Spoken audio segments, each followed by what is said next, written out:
Assalamualaikum warahmatullahi wabarakatuh. Kembali lagi di channel YouTube saya, Ade Azhari. Mungkin ini pertama kali saya tampil di channel saya sendiri, di channel YouTube Ade Azhari. Bagi teman-teman sobat-sobat planter yang mungkin baru bergabung, jangan lupa subscribe, like, dan share video ini. Mudah-mudahan video ini bisa memberikan manfaat buat kita semuanya. Baik, kali ini saya akan sharing kepada teman-teman semuanya, bagaimana sih cara meningkatkan pribadi kita supaya menjadi pribadi yang berkualitas, sehingga di pekerjaan nanti kita punya produktivitas yang sangat luar biasa. Ada 3 modal yang harus kita miliki sebagai seorang pekerja, khususnya kita sebagai seorang planter di perkebunan kelapa sawit. Yang pertama adalah modal pengetahuan. Kemudian yang kedua adalah modal keinginan ataupun motivasi di dalam dirinya untuk melakukan suatu pekerjaan dengan baik. Dan yang ketiga itu adalah kemampuan untuk melakukan setiap pekerjaan yang dibebankan kepada kita, sehingga nantinya kita akan dinilai mampu atau tidak terhadap suatu job tersebut. Baik, saya mulai yang pertama itu dari pengetahuan. Untuk bisa tahu, cara yang paling sederhana yaitu adalah membaca buku. Kita bisa meningkatkan skill kita.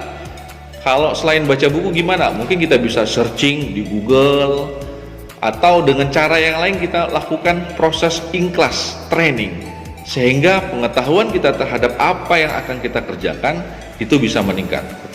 Kemudian yang kedua, untuk motivasi. Berbicara motivasi, ini munculnya dari dalam diri sendiri. Apa yang membuat Anda semangat hari ini untuk bekerja?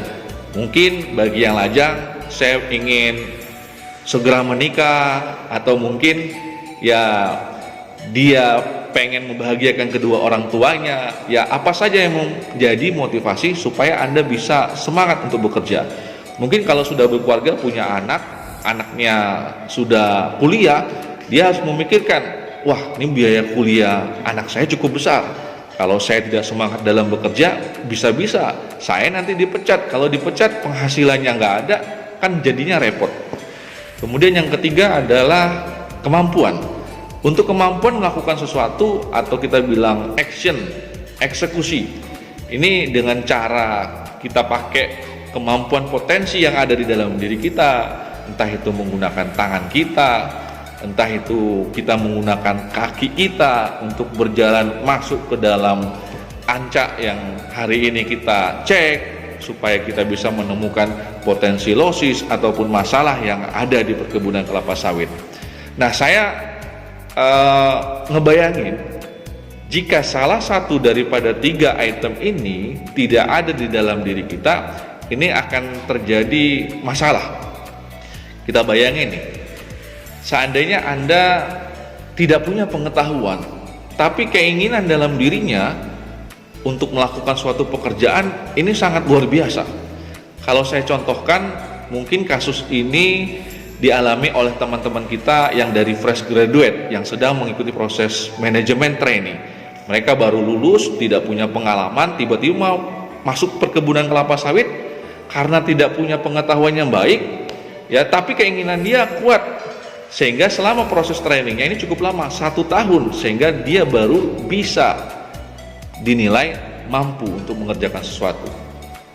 Selanjutnya yang kedua adalah, seandainya kebalikan dari yang pertama tadi, Anda ini memiliki pengetahuan yang baik, tetapi motivasi di dalam dirinya tidak ada.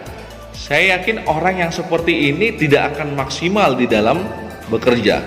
Sehingga bagaimana cara dia bisa meningkatkan motivasinya? Mungkin salah satu caranya adalah dengan diadakannya training motivasi. Bagaimana dia terbakar semangatnya sehingga bekerjanya sangat baik. Karena sangat disayangkan sekali, dia punya pengetahuan, hanya di dalam dirinya mau tidak melakukan apa yang dia tahu itu. Kemudian yang ketiga, Anda punya pengetahuan yang baik, kemudian kemauan yang baik untuk melakukan, tetapi tetap saja di lapangan masih dinilai belum mampu. Nah, ini kan repot nih. Udah tahu, keinginannya juga kuat, tapi masih dinilai belum mampu. Berarti dalam hal ini ada yang salah. Salahnya di mana? Kita perhatikan bagaimana cara dia manajerial orang-orang yang ada di bawahnya. Sebagaimana kita ketahui, kalau kita berbicara manajerial itu ada POAC, bagaimana planning atau dia mengatur strategi bekerja, kemudian dia mengorganisasikan orang-orang yang ada di bawahnya, kemudian acting, mengarahkan bagaimana orang-orang yang di bawahnya itu bisa paham terhadap instruksi yang diinginkan sehingga mencapai tujuan perusahaan. Kemudian yang terakhir adalah C, itu controlling. Apakah semua pekerjaan dari POAC ini sudah dilakukannya di lapangan? Kalaupun tidak, berarti Anda punya masalah di manajerialnya. Setelah manajerial, kita harus tahu juga yang kedua yang harus kita miliki supaya kita dinilai mampu adalah kemampuan daripada leadership. Sesuai dengan katanya, leadership, kemampuan memimpin orang-orang yang ada di bawahnya sehingga orang itu tergerak untuk mencapai tujuan bersama sesuai dengan instruksi yang diinginkannya. Apakah dia mampu menggerakkan orang-orang yang di bawahnya ataupun tidak? Ini dibutuhkan yang namanya the power of leadership.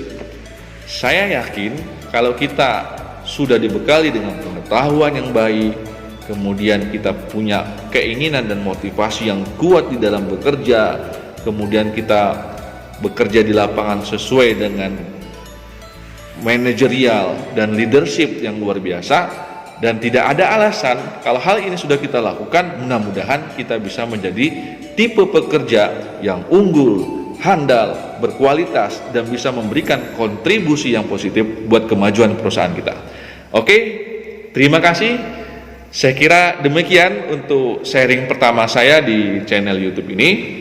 Mudah-mudahan teman-teman semuanya bisa bermanfaat buat kita, terutama juga buat diri saya sendiri. Dan jangan lupa subscribe, like, dan share. Demikian untuk video kali ini. Sampai jumpa di video selanjutnya. Dan saya akhiri, wassalamualaikum warahmatullahi wabarakatuh.